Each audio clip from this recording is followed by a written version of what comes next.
Halo Sobat Terset, balik lagi sama gue Hamzah di Terset Lounge. By the way, selamat tahun baru dulu nih. Semoga resolusi teman-teman tahun ini bukan ingin lebih hemat, karena industri teknologi baru aja memutuskan untuk merampok dompet kalian, tapi dengan cara yang paling sopan. Hari ini, kita tidak sedang membahas peluncuran handphone biasa. Kita sedang melihat sebuah anomali, sebuah glitch di matrik ekonomi Indonesia. Di satu sisi, pemerintah baru aja melempar internet rakyat, kuota unlimited 100.000 per bulan. Surga bukan? Tapi di sisi lain, rantai pasokan global sedang mencekik leher produsen dengan krisis memori. Harga RAM naik, harga SSD naik. Jadi, logikanya, harga HP harusnya naik atau speknya disunat. Tapi apa yang terjadi hari ini? Xiaomi, Realme, dan Infinix justru memutuskan untuk membakar uang. Mereka melempar spesifikasi flagship ke harga UMR Jakarta. Pertanyaannya, siapa nih yang bohong nih? Di mana mereka memotong biaya? Dan yang paling penting, mana yang layak kalian beli sebelum inflasi harga terjadi di bulan Juni nanti?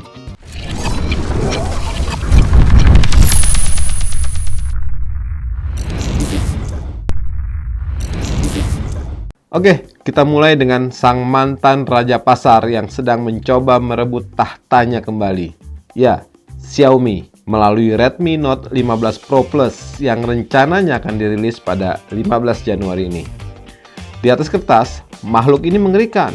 Chipset Snapdragon 7S Gen 4 dengan fabrikasi 4 nanometer. Ingat, 2 tahun lalu, teknologi 4 nanometer itu kemewahan yang cuma bisa kalian beli kalau jual ginjal, tapi sekarang ada di HP kelas menengah. Tapi, mari kita bicara soal gajah di pelupuk mata. Layarnya lengkung, curved screen, resolusi 1,5K. Xiaomi memberikannya di varian 5G yang harganya di bawah 4 juta. Wow, ini indah ya. Seksi banget, tapi ini adalah apa yang saya sebut sebagai jebakan estetika. Kalian tahu kenapa layar lengkung itu berbahaya buat kaum mendang-mending? Karena satu kali jatuh, prank. Biaya gantinya bisa buat beli HP baru. Xiaomi tahu kalian suka barang cantik, tapi mereka juga tahu kalian jarang beli asuransi layar. Memang tidak ada asuransi layar seharusnya. Jadi, kalau kalian beli Xiaomi Redmi Note 15 karena kelihatan mewah, pastikan kalian punya tangan sestabil dokter bedah atau dompet setebal pejabat pajak. Secara data, sensor 200 megapikselnya solid, OIS sudah standar.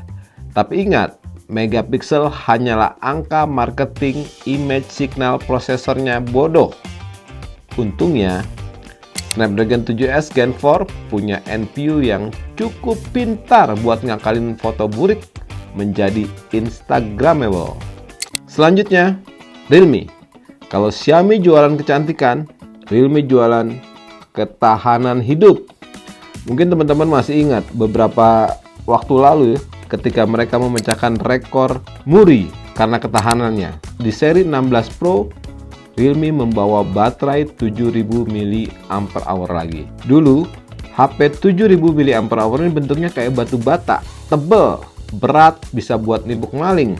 Tapi Realme pakai teknologi anoda silikon karbon. Hasilnya, baterai monster dalam bodi yang masih masuk akal di saku celana skinny jeans kalian. Well, ini adalah game changer buat kalian para ojol, kurir, atau gamer yang lupa kalau rumah itu ada colokan listriknya. Tapi bukan itu bagian paling lucunya. Realme 16 Pro punya sertifikasi IP69K. Huruf K di belakangnya itu artinya dia tahan disemprot air panas bertekanan tinggi. Saya bingung nih, skenario hidup macam apa yang kalian jalani sampai butuh fitur ini? Apa kalian sering main Mobile Legends sambil di Steam cuci motor? But hey, data validitasnya ada. Ini HP paling tangguh di kelasnya. Sekarang kita bahas plot twist terbesar tahun 2026, khususnya di awal 2026 ini. Ya, Infinix ikutan join. Dulu, kalau ada yang nanya, "Bang, Infinix bagus nggak?" Jawabannya standar.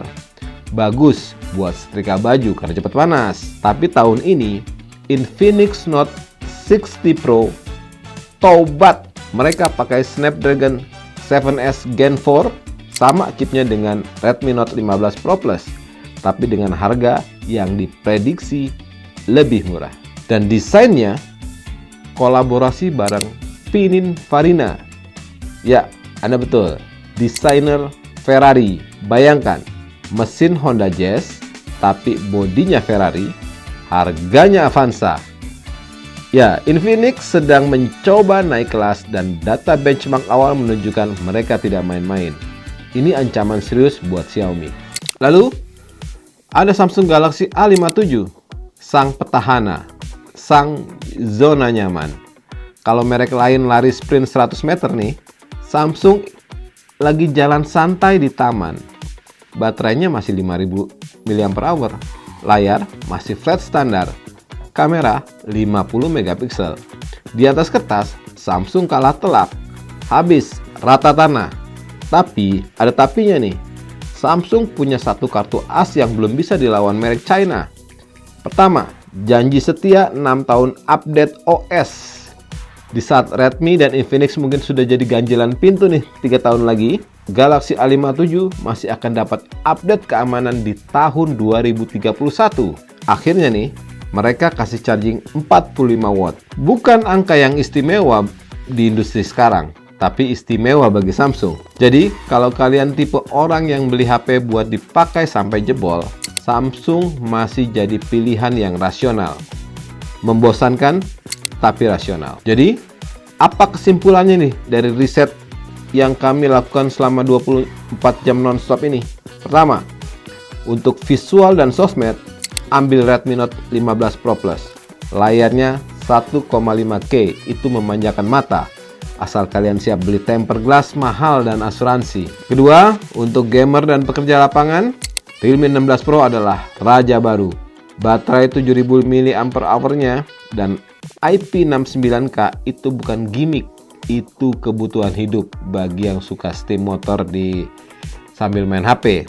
Untuk kaum mendang-mending, Infinix Note 60 Pro dengan Snapdragon 4 nanometer ini jadi yang termurah. Mungkin ya, jadi yang termurah di kelasnya. Dan untuk investor jangka panjang, Samsung A57 adalah pilihan yang rasional. Satu peringatan dari saya, ini adalah jendela emas. Harga RAM global sedang naik. Stok HP yang rilis Januari ini diproduksi dengan harga modal lama. Jadi, kalau kalian nunggu sampai lebaran buat beli, siap-siap dapat fenomena shrinkflation. Artinya apa? Harga sama, spek turun. Dan kebetulan 4 HP yang saya sebutkan sebelumnya rencananya dirilis di bulan Januari ini. So, tahun 2026 baru aja dimulai dan dompet kalian sudah dalam bahaya. Pilih dengan bijak, sesuaikan dengan kebutuhan. Karena secanggih apapun AI di HP kalian, dia nggak bisa bantu kalian bayar cicilan payletternya. Jangan lupa like, komen, dan subscribe ke channel ini. Dan kalau HP yang kita bahas tadi adalah gadget incaran kamu, bisa langsung cek di keranjang di bawah ini. Stay smart, stay critical. Saya Hamzah, sampai jumpa di review barangnya nanti. Bye-bye.